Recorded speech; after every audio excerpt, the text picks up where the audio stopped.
And this is Manginoni, and normally this would be the good, the bad, and the disappointing. But since I didn't pick up any convergence this week, or today, I should say, we don't have the disappointing. And we actually have three really strong titles. Uh, there's actually more, but three I thought were really good. So we're going to change this to the good, the really good, and the really effing good. All right, so let's get on with the good. That is Afterlife with Archie, number 8.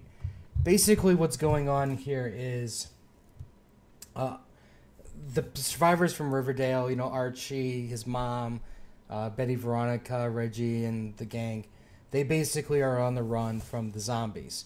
And they end up in this hotel that it's just right out of The Shining. And Archie's just sitting at a bar, and you would think that he would be drinking, but he's drinking like root beer float with his buddy Jughead, who's a ghost, and he's basically retelling what happened with Cherry and what happened with her and her brother, because they had some unusual relationship, and then the brother's dead, so they don't know, did she kill him, or was there a zombie involved? So it was really, this in the group dynamics was really good with that.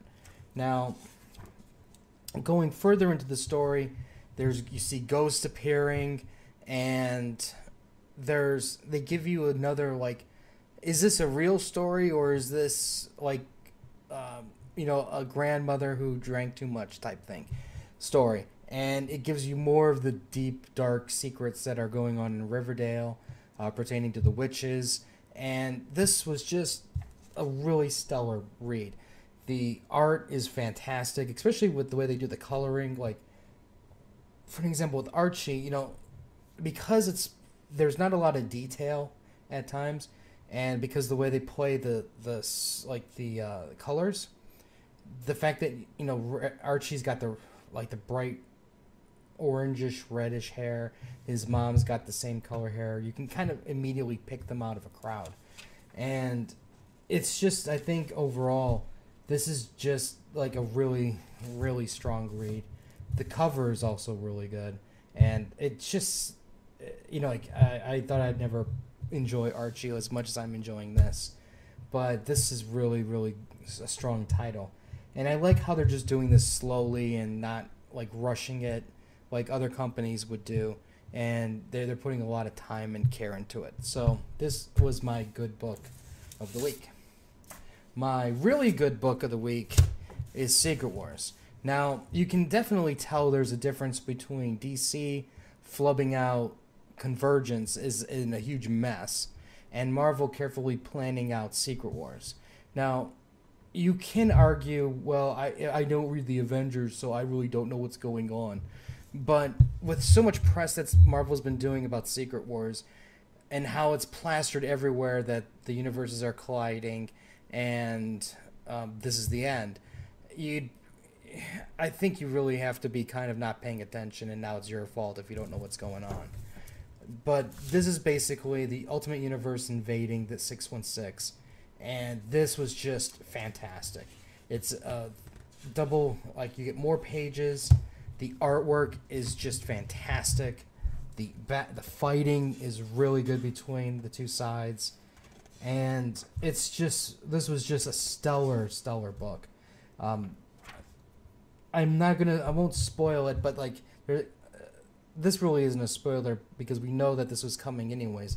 But you have Miles is now in the 616 universe, and Scott Summers does something to redeem himself. Overall, this was, in my opinion, a good, strong introduction to what, like, the whole 8 issues, the whole project. Now, granted, they threw you right into the fire with this one, and you really had to be paying attention to the Avengers books to figure out, okay, I understand this, I understand that, and then you'd have to read the Ultimate at the end, and there's a lot of things that you would have to have read to get to this point, so you're fully on board with what's going on. But sometimes I really do think when you have huge projects like this, you kind of have to do that. Like, for an example, looking back with Civil War and Secret Invasion as a couple of examples, those titles really could have, shined even more if the writer had a much more build up, for each one of those stories, and then jump into it, versus an explosion happens and then everything starts from there.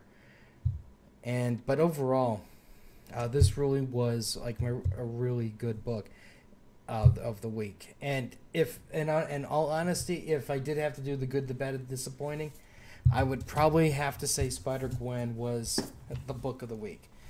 This was the one that was really freaking good. This basically, we get to see more about Gwen's relationship with Peter's, Aunt May, Uncle Ben, and it was just the dialogue between Aunt May and Gwen was just phenomenal.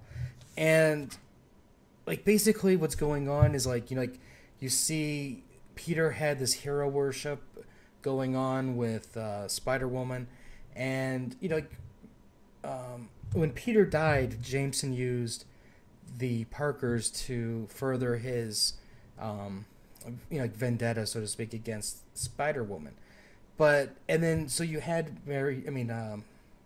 Aunt May being like, I don't like this person. This person's evil. She's responsible for my nephew's death, and she's basically collecting a scrapbook. And as she's collecting the headlines and the stories, she's actually learning about Spider-Woman. And this really gave a really good insight into what Aunt May feels about Spider-Man. Or Spider-Woman. For an example, in the 616 universe, we just know Aunt May doesn't like Spider-Man. They don't really have this sit-down dialogue. Or if they did, it happened way long ago and nobody remembers. But this was just a really good sit-down early on, and we get to see inside of her mind and what she's thinking. And in a way, it was almost therapy for Gwen at the same time, because she feels, extreme guilt of Parker's death. And this was just, like I said, this was a really, really strong book. And I really do wish that more books would just do things like this, character building moments. And, don't get me wrong, I love my action, but this was just a solid read.